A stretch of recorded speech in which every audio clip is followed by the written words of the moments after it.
Hello friends. स्वागत है आपका अरोड़ा क्लासेस में और मैं हूं एडवोकेट राजकुमार अरोड़ा।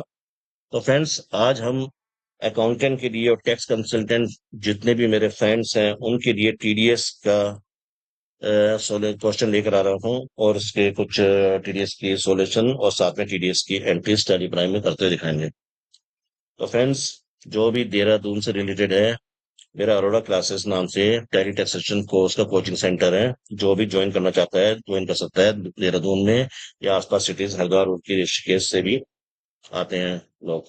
तो मैं 100% जॉब गारंटी का कोर्स प्रोवाइड किया जाता है। जो भी चैनल में नया है, चैनल को सब्सक्राइब कर लीजिए।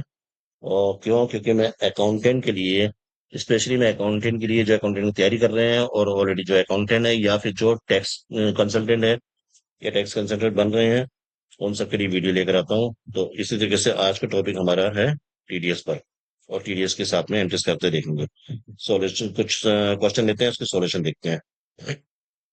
केस देते हैं फर्स्ट।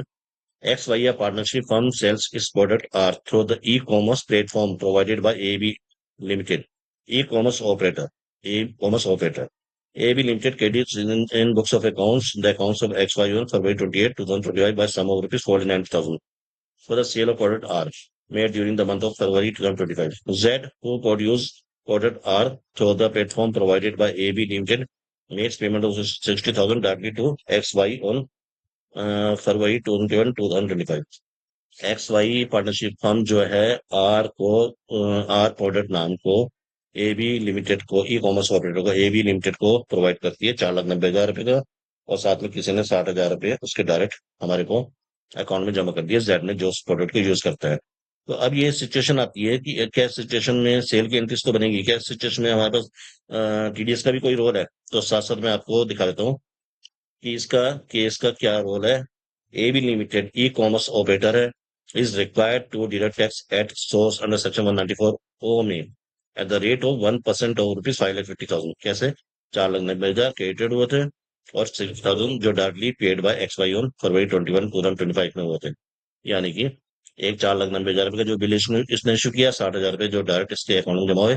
तो 5,50,000 रुपए, 5,50,000 रुपए 1% टीडीएस की अमाउंट हुई 5,500 रुपए अंडर सेक्शन 194 ए ओ में।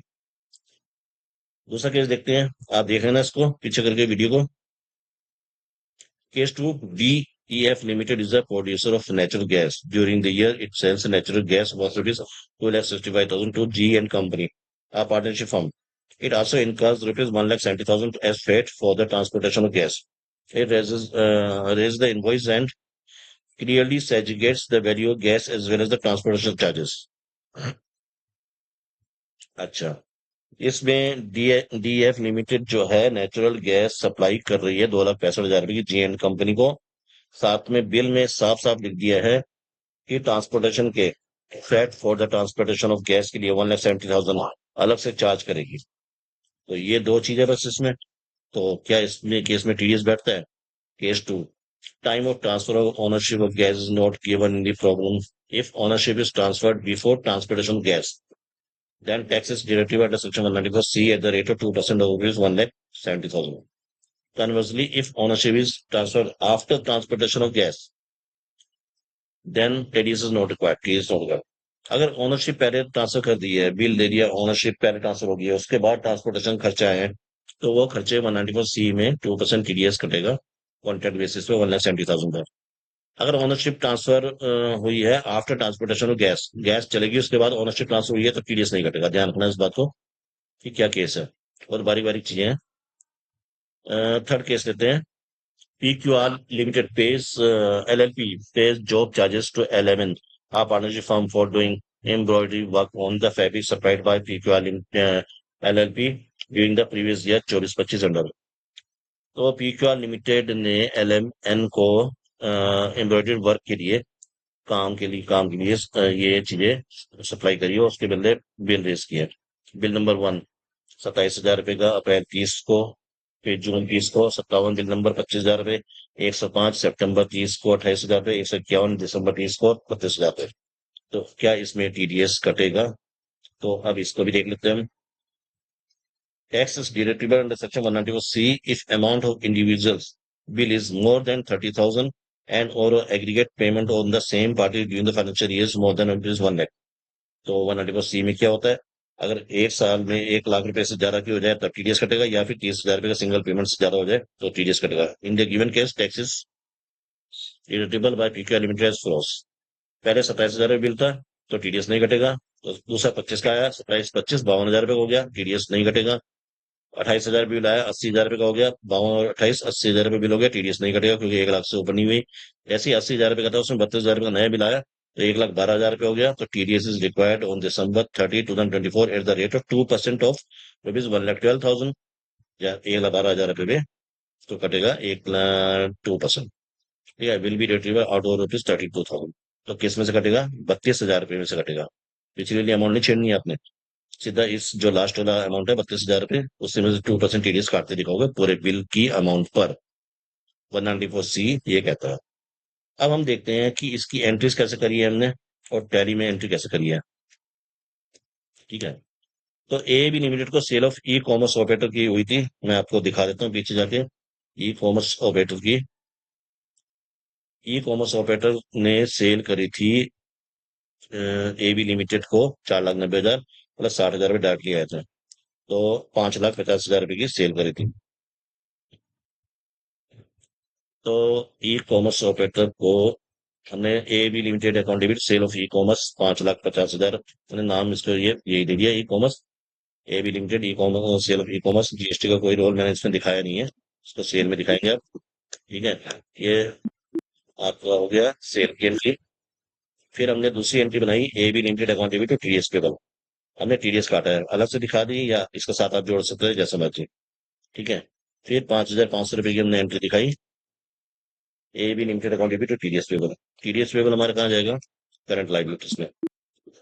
ठीक है, एक ये दूसरी एंट्री होगी। और अब हम आते हैं दूसरी वाली एंट्री में, जो गैस की सप्लाई कर रहा था, 2,65,000 की गैस की सप्लाई कर रहा था वो, और ट्रांसपोर्टेशन ऑफ गैस 1,70,000 रुपये ट्रांसपोर्टेशन देते हैं, 4,35,000 रुपये। तो सेल करिए GN company account debit sale of natural gas तो ट्रांसपोर्टेशन ऑफ गैस। ठीक है, ट्रांसपोर्टेशन गैस को आप डायरेक्ट इनकम ले लेंगे। ठीक है, एक्चुअली में ट्रांसपोर्टेशन ऑफ गैस है, इसके तो खर्चे हमने वापिस कर दिए, रिम्बर्समेंट है जैसे। ठीक है, फिलहाल अभी ये मत देखिए, आप इसको डायरेक्ट इनकम में ले लो, क्योंकि ये इनकम नहीं रहेगी, क्योंकि ये ट्रांसपोर्टेशन के खर्चे हैं, ट्रांसपोर्टेशन के लिए पेमेंट भी तो करी होगी कंपनी ने, तो वो तो अलग चीज है। हम यहाँ देख रहे हैं टीडीएस का केस है। तो जीएन कंपनी को डेबिट करा, sale of natural gas credit करा, और इम्पोर्टेशन ट्रांसपोर्टेशन ऑफ गैस को 1,70,000 रुपये को क्रेडिट करा। और फ्रेंड्स फिर आता है जीएन कंपनी का डेबिट और टीडीएस पेबल। हमने जो टीडीएस काटा था जीएन कंपनी का ट्रांसपोर्टेशन का, तो ये टीडीएस आप काट लो, जीएन कंपनी का डेबिट और टीडीएस पेबल। ठीक है, टीडीएस की एंट्री करने के लिए करंट लायबिलिटीज, या फिर आप टीडीएस सेट भी कर सकते हैं। हमें टीडीएस सेट करने की उसके लिए जरूरी होती है जो टैली प्राइम से टीडीएस की रिटर्न भरना चाहता है। तो जनरली 95% जो है सीएस वगैरह भी नहीं भरते हैं, सीए वगैरह भी सब एक्सेल में शीट बनाता है टीडीएस की, उसके बाद रिटर्न भरते हैं। तो मैं इसका भी बताऊंगा कि टीडीएस रिटर्न वगैरह कैसे भरते हैं नेक्स्ट वीडियो में। और फ्रेंड इसके बाद आती है एम्ब्रॉयडरी वर्क किया था हमने एल एम एन को, तो L M N account debit to embroidery work received 1,12,000 रुपए के। तो आप बना दो इसको, L M N account debit to embroidery work received. ठीक है, हमारी एम्ब्रॉयडरी वर्क क्या होगी, डायरेक्ट इनकम होगी, डायरेक्ट इनकम होगी। ठीक है, अब इसके बाद एल एम एन पर हमने टीडीएस काटा था, टीडीएस टेबल 2,240 रुपये 2% काटा था, तो हमने 2,240 रुपये L M N account debit to TDS payable 2,240 रुपये टीडीएस काटा था। मैं आपको ये बता दूं, ये जो सारी एंट्रीज है, ये फर्स्ट सेकंड थर्ड, हर किसी एक एंट्रीज की दो दो बनी है। ठीक है, ए बी लिमिटेड वाला था, तो ये कॉमर्स ऑपरेटर का ये दो एंट्री बनी है। जीएन कंपनी को नेचुरल गैस सप्लाई करी थी, उसका टीडीएस काटा है, दो एंट्री बनी है। एम्ब्रॉयडरी वर्क रिसीव हुए थे, उसकी दो एंट्री बनी है, टीडीएस काट दो। तो फ्रेंड्स ये है आज का वीडियो, और जो भी चैनल में नया है वो चैनल को सब्सक्राइब कर लीजिए। मैं अकाउंटेंट के लिए और टैक्स कंसल्टेंट के लिए इसी तरीके की वीडियो लाता हूँ। और जिसने भी अरोड़ा क्लासेस ज्वाइन करना है, अकाउंटेंट जॉब चाहता है, 100% जॉब की गारंटी है, तो ज्वाइन कर सकता हूँ। थैंक्स फॉर वॉचिंग वीडियो, मिलते हैं नेक्स्ट वीडियो में।